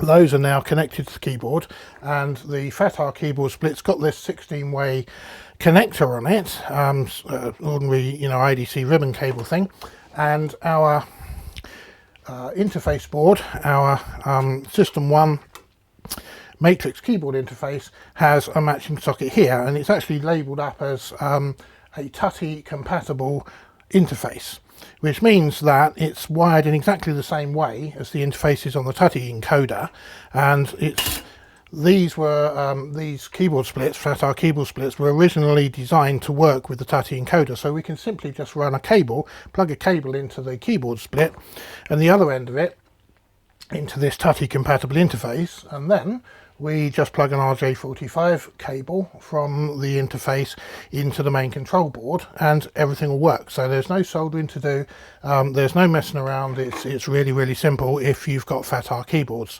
So I'll do that now, and I'll show you the result and how that works. So I'm going to flip this keyboard back over and zoom the camera back out so that we can see it, and we'll get things plugged in. Okay, so I've got the keyboard split here. I've flipped the keyboard back over so it's the right way up. Got the keyboard split here. I've connected a ribbon cable between the keyboard split and the TUTI compatible interface on our System One matrix keyboard interface. So now I've got an RJ45 lead. I'm just going to plug that into the interface here, into the two main board socket, and then we'll have a look at the other end. I'll plug that into the controller and we'll go from there. So this is the control board, System One control board, and here is the other end of our cable. So if I plug this into the matrix keyboard input, you'll notice now that the green light comes on the keyboard end, so that's all ready to go. I've got the MIDI outputs all connected up to the computer here, the relevant one in this case being this one, which is the keyboard's USB MIDI output.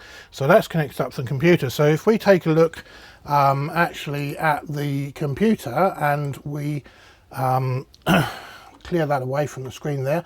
Okay, so if I press the notes on the keyboard now, you will see those notes appearing on the computer. So if we start with middle C there and just move our way up, you can see obviously the note on note offs appearing on the computer, and if we start with the lowest note, which is 36, MIDI note 36, and the highest note, which is 69, you can see those come up on the computer as I press the keys. So that's pretty much all there is to connecting keyboards to System One, if they're FATAR keyboards, you can just plug everything in and it just works. So I shall now do the other keyboard. This is just for the Swell keyboard. I'll do exactly the same for the Great keyboard, and then start mounting the all of these boards into this cabinet now, because they're I think we're pretty much ready to go. We've got everything to work. It's just a matter of mounting all the boards and wiring everything up neatly. So that's the next thing to do. The new boards are all installed in the organ now, so as we can see, everything's here and it's powered up right now and working. So if we just run through what we've got starting from left to right, we're using an ATX power supply, regular computer type power supply, and then down here we've got just a breakout board for that power supply. You can get those on Amazon, they're cheap as anything.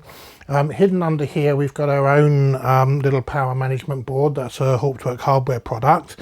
And then at the front here we have, just there, we have a small board which I made up for the swell pedal, because the swell pedal required a plus and minus 12 volt feed, and it gave us an output of between 1 and 11 volts. And obviously that feeds into our encoder, and the maximum voltage that the encoder can take is 5 volts. So this little board here, it's just makes it easy to connect the swell pedal, and it's got a couple of resistors on it to cut the voltage down, just a simple potential divider, and there's a Zener diode there as well, just in case, to make certain that we don't get above 5 volts. And then to the right of all that, we've got our computer set up. This is a Raspberry Pi5, and there's a DAC8X sound card on top, and then underneath there's the NVMe base for the Pi5. That makes everything work nice and quickly and reliably. The audio outputs coming from the DAC8X board, they are all routed down through here, through this cable down to the bottom, and they come out on a 25-way D plug, which plugs into the sound system for the church. There are no amplifiers in this organ. The customer just wanted raw line level outputs that they can plug into their amplifier system. So we've given them 5 channels of sound here. So the pedals, the bass pedals, or the 16 and 32 foot are on one of these outputs, and then the higher note or the higher pitch pedals and the swell and grade are on the other 2 or 4 in fact audio outputs. They're 2 stereo pairs plus 1 output for the sub, as it were. So that's how that's done. There's a Ethernet connection here which goes through underneath there to a socket on the front of the organ. So for maintenance you can just plug in a regular computer and you can do everything from there. You don't have to take the back off the organ and fiddle around with it. So moving across further here, we've got the Hauptwerk Hardware System One control board, which is this board here. And then in front of it we have got some matrix keyboard interfaces. So these are System One matrix keyboard interfaces, and we've actually got 4 of them. The reason for that is we have 2 for the keyboards, 1 for the swell, 1 for the great, and there are also 2 FATAR keyboard splits here. Don't know how well you can see those. I might do this again in a minute with it a bit more zoomed in so you can get a better view of these things, but just so we can go through everything to see where it's mounted, this is probably the best way. So these 2 are for those 2 keyboards. The next one along is for the pedals, but obviously there are only 32 pedals and there are 64 possible inputs on one of these matrix keyboard interfaces. So I've used the first 32 for the pedals, and then right at the top end I've used I think there's about 12 toe pistons, and they're connected to that as well. So that takes care of those. And then this one here, that takes care of all of the thumb pistons. So that's what those are for. Then this board here, This is the lighted rocker tabs interface, and this just plugs in using these ribbon cables. That plugs into these circuit boards, which I've not modified at all. These were the original boards from the organ for the rocker tabs, so we just plug those in to this rocker tab controller over there. And then finally on the right hand side here we've got the auxiliary board, and that has one LED connected. That's for the grate and pedal combinations coupled piston on the front, which we'll see in a minute when we turn it round, and also it's connected here to the 7-segment display, which shows which memory level or user memory level the capture system is set at. And then all of these boards, they just plug into the main controller board via ordinary Cat5 Ethernet type cables. So obviously these are all fairly short, and then there's another one which connects them together in terms of like a daisy chain. So for example, we have these 4 matrix keyboard interfaces, but they actually are just chained together. So that's the input to the controller for matrix keyboards, but this first lead comes round, plugs into that one, and then it plugs from that one to that one, from that one to that one, and that one to the last one. And then, as you can see, there's an empty socket there because it's not plugged into anything after that. You could do the same with the stops or the rocker tab controllers. You can have up to 128 lighted rocker tabs. This particular controller will do 48 of them up to, but if you wanted more, you could just plug that into this one. You can daisy chain those as well. So that's how that works, and that's pretty much it really. The wiring you see underneath here, this is for the swell pedal. That was the original wiring for the swell pedal, which we looked at earlier. This wiring over here is for the toe pistons, and then this grey wire here is for the pedal board. Now the pedal board has a 15-pin D-type connector which plugs into the back of the pedal. So if I just move the camera around slightly, hopefully we'll be able to see that. So there we are, and if I just tilt it down a little bit, so this is the I just made a little extension lead because there isn't room to lay the pedals flat on the floor, and the lead coming from the organ, which is here, isn't that long, obviously won't reach the pedals, so I made an extension lead, so they just plug in there for testing and for setting up. So that's how that's done. So what I'm going to do now is to turn the organ around so that you can see the front of it, and we'll take a quick look at its operation, and also a quick look at the software we're using to do this, and what that looks like when you're plugged into the Ethernet socket on the front of the organ, as I said earlier. So let me rearrange things and we'll carry on from there. Just before I turn the organ round to look at the front of it, just give you a more close-up shot of the bits we were talking about earlier, because obviously on the wide angle view you won't be able to see them that well. So that's power supply, obviously. That's the breakout board I was talking about, and just under there, if I zoom in a bit more, hopefully we can see. Right, okay, so this here is our power management board, and this is our little swell pedal voltage divider, and then obviously this is the Raspberry Pi arrangement there, which has got USB connections. There's one USB to 5-pin DIN MIDI converter here that connects to the System One controller outputs and inputs for all of the functions other than keyboards, because we keep them separately. And also, just in case you're wondering, this wire coming out here, what I've done is that all the different audio channels that go out to the church's audio system via these 3 leads, I've just in software copied, if you want, all of those signals to this last jack here. So this is just a stereo output which goes to the workshop amplifier, basically, which I can use for testing. It makes it easier rather than having to plug it into each different output to make sure that we've got the signals that we need. So that's what we've got in that corner there. So if we just come around a little bit from there now, so there we have, zoom out a little tiny bit, the main controller, which is there. That's the System One control board. Whoops. So just get the camera fixed properly. Okay, so we've got our System One control board here. Those are the USB DIN sockets that I was talking about, and this is a USB MIDI output over here for the keyboards.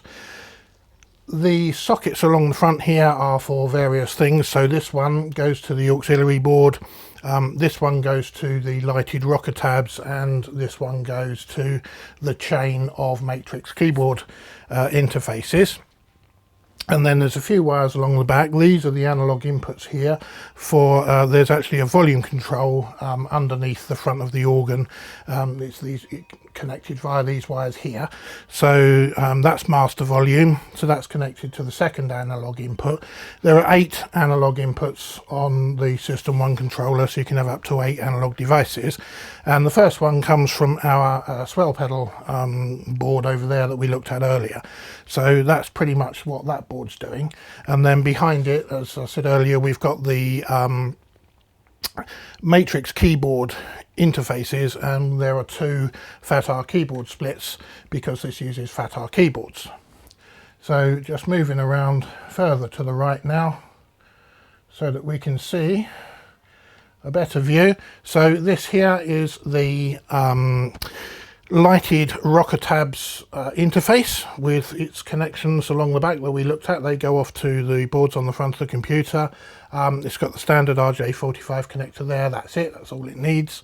And then right at the very end, if I can adjust the camera again, we have the auxiliary board just over there, and the little LED display above it. So that's just gives you a better view of everything from behind. Just possibly also of interest, and I didn't mention it earlier, and I don't know if I'll be able to see it from this angle, but if I zoom out, yeah, just down on the left there, I'll just lock the camera there for a moment. This is the mains input to the organ. So this was the original mains cable, and what I've done is I've connected that to this little tail here, which just comes through into the IEC lead for that power supply, for that ATX power supply, and it's all connected up inside this Wago box. Just makes it all nice and safe. So there's no high voltage or mains anywhere inside this now, except in the power supply. So you can't hurt yourself by touching anything or anything else.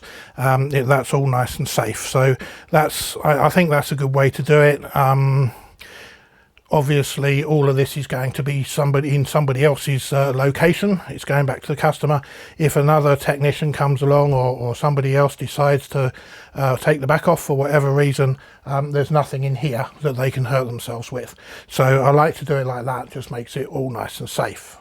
I've turned the organ around now, but just before I give you a full view of the thing, just wanted to point out where the Ethernet socket is underneath here. So that's just plugged into the local network here right now. The organ's got a static IP address assigned to it, so that you can just directly plug a laptop or something in without needing any DHCP servers or anything like that. So I'll reposition the camera now and we can see the whole organ. So here's the front view of the organ. Nothing's really changed to look at from when we started. The only difference is that we now have this LED above the switch here. It's still the original switch. These 3 pistons here, which is MIDI for the swell, MIDI for the grate and MIDI for the pedal, obviously we're going to be using MIDI all the time, so these aren't required anymore. So whilst they're connected, they're not programmed to do anything. We could, if we want, change the names on the front and make them do something else, and that would just be a matter of changing the physical names and then fiddling around in the software. But at the moment they don't do anything. But other than that, everything does what it did with the original organ system, which is what the customer wanted. He just wanted us to rebuild it and make it as it was before, at least in terms of its functionality and its sound. So the way this works, because it's got a computer in it, in this case the Raspberry Pi, we need to make certain that the computer starts up before we start playing the thing. So what actually happens is when we switch this on, obviously the pedal board lights come on, and then after a second or so you notice this LED lights up red. I hope it looks red in the camera, but red it be at the moment. Now the computer's booting up right now, and when it's finished and everything's loaded, then that LED will change to green, and that just takes a few seconds. So if we wait for that to happen, in fact whilst we're waiting, I'm just going to go and start up VNC viewer on the computer. So excuse me getting in the way for a minute. Okay, so there we are, that's running, and you can see on the computer now that the thing's getting ready to go. So the LED's now gone green, and if you look at the computer you can see everything's there, and so now we can just play this the way that you normally would. So we can just turn on some stops on the grate, and if we play the grate, then obviously you hear the sound from those stops. And likewise we can do the same with the swell, and we get some notes from that. Also the swell pedal, that works, so and you can see that moving on the computer as well as here the sound level changes, and the pedals, the pedals as well. So if I move over here and press one of the pedals, which you can't see because it's just out of shot, but hopefully you can hear that as well.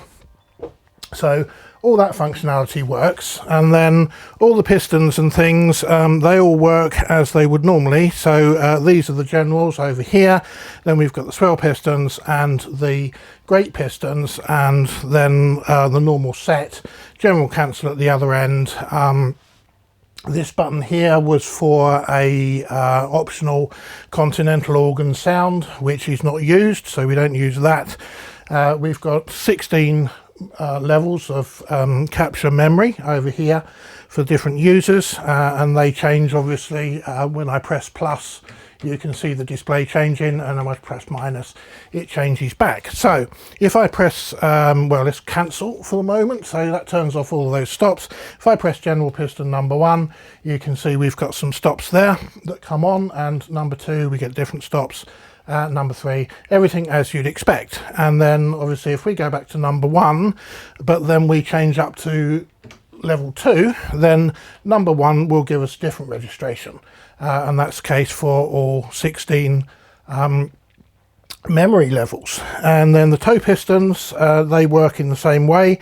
They're just duplicates of the no, they're not actually, they're actually set for pedals, so you can set those up using the set button in the same way that you would set the generals or the divisionals. And then we've got our normal couplers, pedal to grate, swell to pedal, grate to pedal. All of that works in the way that you would expect. And then over on the right hand side we've got general cancel, which obviously cancels everything and takes it back to a known state to start from. So what we can also do now, if I'll just demonstrate, if I switch this off, again, because it's a computer, you can't just take the power out the back.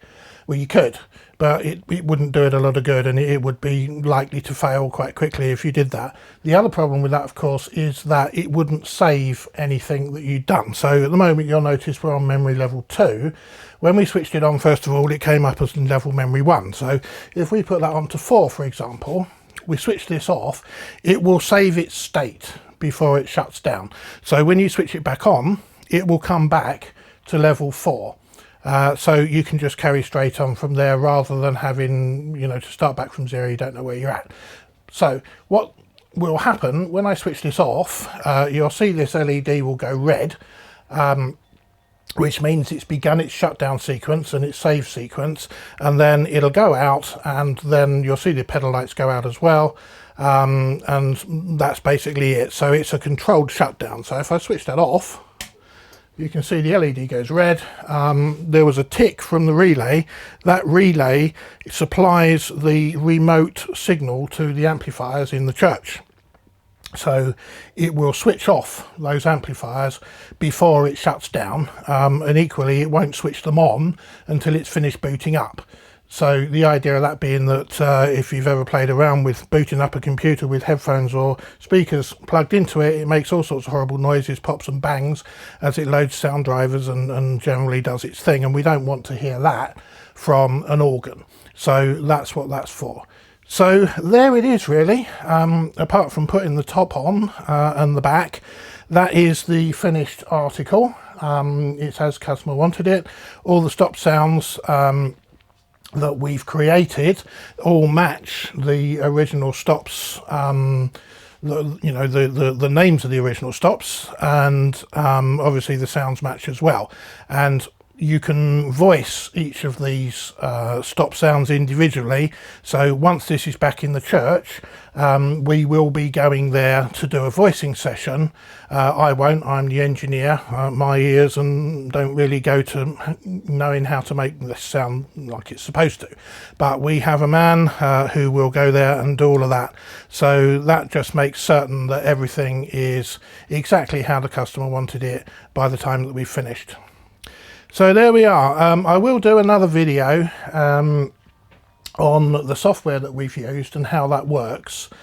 I was going to do it with it plugged into this organ and just kind of going through everything on here, but it's probably of necessity going to take quite some time to explain, and also I'm going to be changing a lot of settings, which I don't want to do because this organ is now set up correctly, ready to go back. So I will do another video that shows the software we use and what we do in outline, because it's quite a big subject, and that will just give you some idea of how we've done this to get the right stop sounds.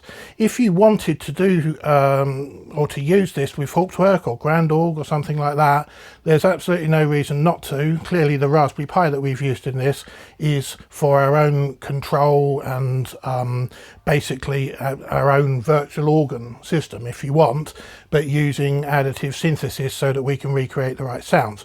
You could take the Pi out the back of this and you'd be left with the two USB connectors that go into the Pi. You could plug those into an ordinary computer, you could run Hauptwerk, Grand Org, anything else you want, because obviously this will still supply all of the MIDI signals and everything will work just fine. So either way you want to use it, it will do it. So that's pretty much the end of this video. I'm not certain how long it's going to be. It took quite a long time to do all the work, and it's I've taken quite a few videos along the way, so it's either going to end up as one very long video or I might do it as a series of shorter videos, but either way, this is the end of that journey now. Everything's done.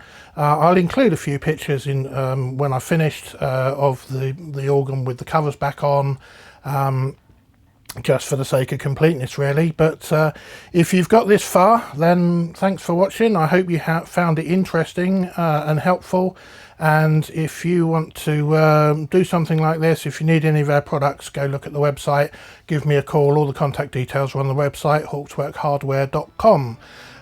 We're always pleased to chat with people. So there it is. I hope you enjoyed it, and thanks for now.